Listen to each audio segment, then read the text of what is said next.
This is the Segovia Show.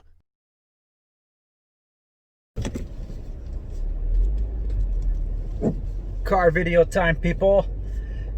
What's up, everyone? It's Andres, and I wanted to weigh in on this whole BlackBerry design direction for the 5G keyboard flagship that's expected next year in cooperation or collaboration with Onward Mobility and 5H. Is it? I forget. And I did a lot of research over the weekend. There's a lot of debate about which design that the next BlackBerry should be, and there's some people doing clickbait articles and clickbait videos on YouTube. I stay away from all that. I know it helps drive the monetization. You do you. That's cool. I don't do that. But I did want to weigh in on the design aspect of things, because I did address some thoughts and concerns I had in a previous video, which I'm sure you've probably seen by now if you're watching this one, about the next BlackBerry device. Now that it's confirmed that we will have another BlackBerry device, but the question is, and after watching the interview with the CEO of Onward Mobility, which is an upstart company, by the way, and with all this, they're going to be figuring out in the design phases of which direction to go in.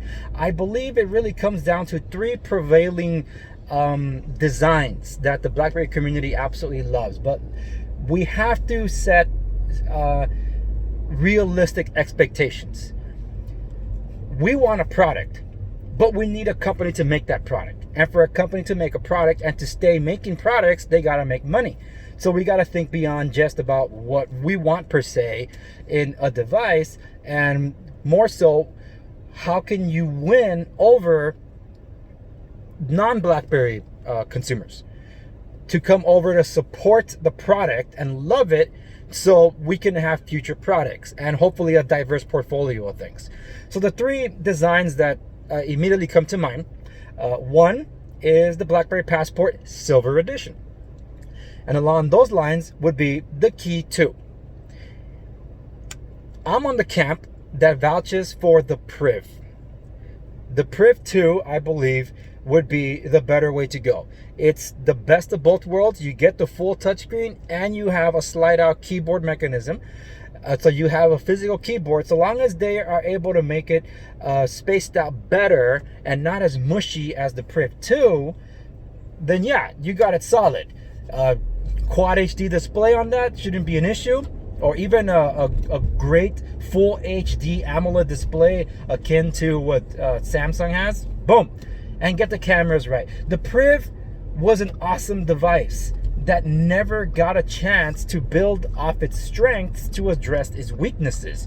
It had earlier in the year flagship specs of that year. The Snapdragon 808 had its issues, for which is why it ultimately got replaced in that same year with, I think it was the 810 chipset, which didn't have the overheating issues. It was underpowered with the RAM, so it could have benefited from more RAM.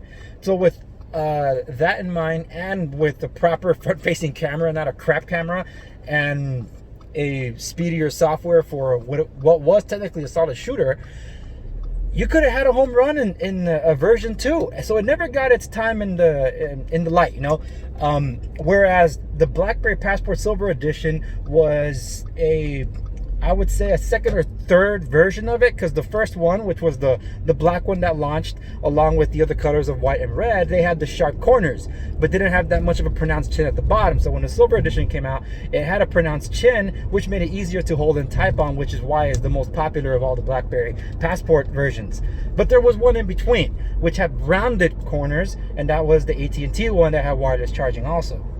But anyway, the Silver Edition was the best one, for which is why the Key 2 looks like basically a Passport, but considerably slimmer. The downside with the Key 2 is that it's basically calling on just those that really want a physical keyboard. Now, let's be realistic about things.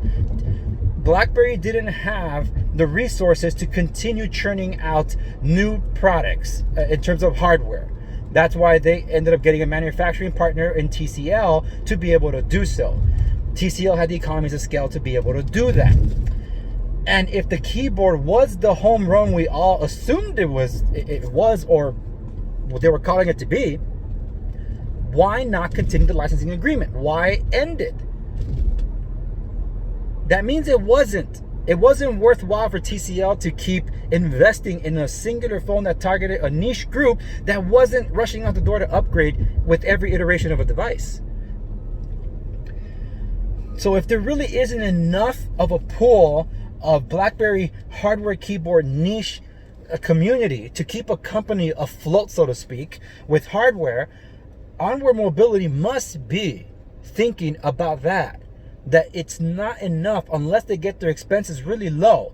It's not enough, because even though they bring out a phone, TCL brings out a phone, what was the number one complaint? Oh, that's too expensive. So there was always something that the BlackBerry community complained about. If it didn't lack certain things, if it had flagship prices with flagship specs, I don't think we would have complained as much. But since it had mid-range specs, we wanted a more mid-range price for it. Even the sub-mid-range device, the Key 2 LE, that was overpriced for what it was. So it got crushed in the mid-ranger sphere. But look at scalpers. They're selling it for the price of what a Key 2 was going for right now. But here's the thing about the Priv. The Priv is the only BlackBerry that kept begging me to come back to it. Despite the fact that it can't keep up with me anymore, lack of RAM, always bogged down on me. I even started using other products that were in BlackBerry's productivity suite on it, just so I if it was that, just to move away from it. But it just the Snapdragon SoC 808 was just a bad chipset. So that's what really held it back. Oh, and that I love that phone. It had everything. So imagine seeing the realization of a Priv 2 fully realized with flagship specs and 5G. You got the full screen keyboard, and they get the keyboard, the hardware keyboard right. You slide it out and you have it there. No, it's like those that buy a Note and never use the S Pen. At least the S Pen's there and you can use it. No, I love the BlackBerry Virtual Keyboard. So it would be a nice thing to have. To have the best of both worlds, especially nowadays with people communicating through freaking emojis now. So I think it's a great balance. It's a great design, and it stands out among the ocean of slabs out there, which is why Samsung's experimenting with two versions of a foldable, a clamshell and a butterfly fold. Then the Surface Duo is coming out, and of course there's the LG Velvet that was doing their own thing in some way somehow. But in keeping with that butterfly fold, there's the Huawei X Mate X, whatever it was called. So that's another way to fold, which is inverted, so to speak. So it's a time where you can experiment, and I do believe, and again, I'm on that camp, that the Priv 2 would be the best way to go, not a Key 3 as the onset device.